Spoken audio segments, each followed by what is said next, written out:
প্রিয় দর্শক, আমরা আবার চলে এলাম একটি জলসাতে। আজকে প্রশ্ন করবো আমার ভাইদের। আসসালামু আলাইকুম। ওয়ালাইকুম সালাম। ভালো আছো? আচ্ছা, আমরা ইসলামিক কয়েকটা প্রশ্ন করব। প্রশ্ন যদি আপনারা উত্তর দিতে পারেন তাহলে একটা আমাদের চ্যানেলের পক্ষ থেকে একটা ভালো গিফট দেওয়া হবে। প্রথম প্রশ্ন হবে যে আমাদের মুসলিম সমাজের স্তম্ভ কয়টি? এক এক করে আমরা ধরবো। হ্যাঁ, ঠিক আছে। আমাদের ইসলামের স্তম্ভ কয়টি? তুমি বলো প্রথমে। আচ্ছা, তুমি বলো ইসলামের স্তম্ভ কয়টি? পাঁচটা। মাশাআল্লাহ। আচ্ছা, কয়টি বলতে পারবে? বলুন জোরে। জোরে। হ্যাঁ, কলেমা, নামাজ, রোজা, হজ, জাকাত। মাশাআল্লাহ, একদম রাইট, একদম সঠিক প্রশ্ন উত্তর দিয়েছে। আচ্ছা, দ্বিতীয় প্রশ্ন আমরা দ্বিতীয় ভাইয়ের কাছে আসছি। আমাদের ইসলামের প্রথম ইসলাম কবুল করেছে, আমাদের নবীজির হাতে প্রথম ইসলাম কবুল করেছে এমন একটা ব্যক্তি, সে ব্যক্তির নাম কি? এবং সে ব্যক্তিটা কিন্তু মহান ইসলামিক জগতে। জোরে বলো, একটু জোরে বলো। থ্যাংক ইউ, একদম সঠিক উত্তর। ভাইয়ের জন্য থাকছে 3টে করে প্রশ্ন করব, কিন্তু আমরা সবাই একটা করে প্রশ্ন আছে। আমাদের থার্ড প্রশ্ন দিচ্ছি। হ্যাঁ, ইসলামের প্রথম নারী শহীদ একজন, তিনি তার নাম কি? সঠিক উত্তর আমার ভাই বাবা সঠিক উত্তর দিয়েছে। তাহলে 3টি প্রশ্ন, 3টে সঠিক উত্তর দিয়েছে।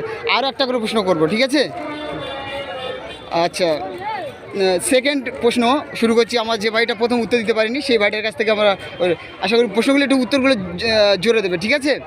আমাদের নবীজির কয়টি বেটি ছিল, মানে মেয়ে? আমাদের নবীজির কয়টি মেয়ে ছিল? 3টি। থ্যাংক ইউ, একদম সঠিক উত্তর দিয়েছে আমার ভাই। আচ্ছা, কি নাম বলতে পারবে? কি নাম বলতে পারবে না? আর তুমি কি নাম বলতে পারবে আমাদের নবীজির 3টি মেয়ের নাম? তুমি বলতে পারবে? তুমি?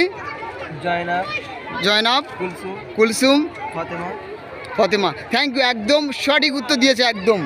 এর জন্য তাহলে 2টো প্রশ্ন উত্তর দিয়ে দিয়েছে। আচ্ছা, থার্ড প্রশ্ন, আমাদের লাস্ট প্রশ্ন শুরু করছি। হ্যাঁ, লাস্ট প্রশ্ন শুরু করছি আবার প্রথম থেকে।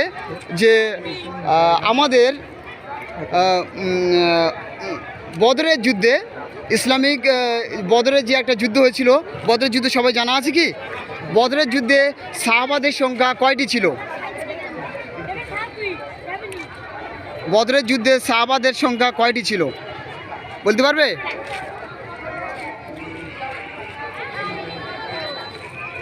এই ভাইটা কিন্তু একটা উত্তর দিতে পারেনি। আমরা লাস্ট চেষ্টা করছি যে এই উত্তরে যেন সঠিক দিতে পারে। আচ্ছা, তুমি বলতে পারবে? বলতে পারবে না? বদরের যুদ্ধে সাহাবাদের সংখ্যা কয়টি ছিল? তুমি বলতে পারবে? 4টি। উত্তর সঠিক নয়, তুমি বলো। 313। একদম সঠিক উত্তর দিয়েছে। মাশাআল্লাহ, সঠিক উত্তর দিয়েছে আমাদের ভাইদের।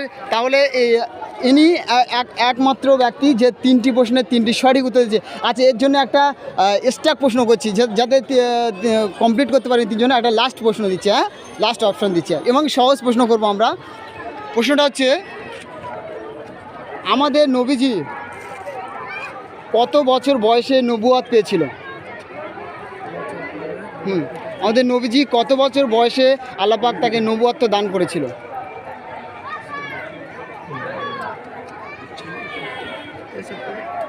63 বছর বয়সে তো উনি ইন্তেকাল করেছে। আচ্ছা, বলো আমাদের নবীজি কত বছর বয়সে নবুয়ত পেয়েছিল, আল্লাহ পাক নবুয়ত দান করেছিল? হ্যাঁ, মুসলিম দুনিয়ার একজন বাদশা ছিল যে অর্ধেক পৃথিবী শাসন করেছে। হ্যাঁ, যে অর্ধেক পৃথিবী শাসন করেছে। হ্যাঁ, এরকম সেই বাদশার নাম। এবং আমরা আরেকটা ক্লু দিয়ে দিচ্ছি, তিনি একজন ছিল সাহাবা, আল্লাহ নবীর একজন ব্রিলিয়ান্ট সাহাবা ছিল একজন। সেই সাহাবাটার নাম কি, যিনি মুসলিম জগতের মানে সবচেয়ে বেশি সারা অর্ধেক পৃথিবীর বাদশাহী করেছে? আচ্ছা, তুমি বলতে পারবে? হ্যাঁ, তুমি বলতে পারবে? তুমি না, প্রশ্ন কিন্তু কেউ সঠিক উত্তর দিতে পারে না। আচ্ছা, প্রশ্নটা উত্তর দিয়ে দেবো। লাস্ট প্রশ্ন আমি উত্তর বলে দেবো কি? হ্যাঁ, আমাদের দ্বিতীয় খলিফা হজরত ওমর রাদিয়াল্লাহু আনহু। থ্যাংক ইউ আমাদের ভাইরা। আচ্ছা, তুমি কি মাদ্রাসায় পড়ো? তুমি আর তুমি আর তুমি মাদ্রাসায় কি পড়ো? আচ্ছা, ইনি কিন্তু তিনটে উত্তর দিয়েছে, অথচ মাদ্রাসায় পড়ে না, জেনারেল শিক্ষিত ছেলে। এই জেনারেল শিক্ষিত ছেলের জন্য একটা ছোট্ট করে সবাই মিলে একটা তালি দিয়ে দাও তো, একটা সবাই মিলে। Thank you. আমাদের জেনারেল শিক্ষিত ছেলে, অথচ তিনটি ইসলামিক উত্তর দিয়ে দিয়েছে, এই জন্য ধন্যবাদ, এবং একজন প্রাইজ দিয়ে দেবো। ভিউয়ার্স, আশা করি আমাদের চ্যানেলে যদি এই প্রশ্নর যদি সঠিক উত্তর আপনাদের জানা থাকে, অবশ্যই আমাদের কমেন্ট বক্সে গিয়ে উত্তরগুলো দিয়ে দেবেন।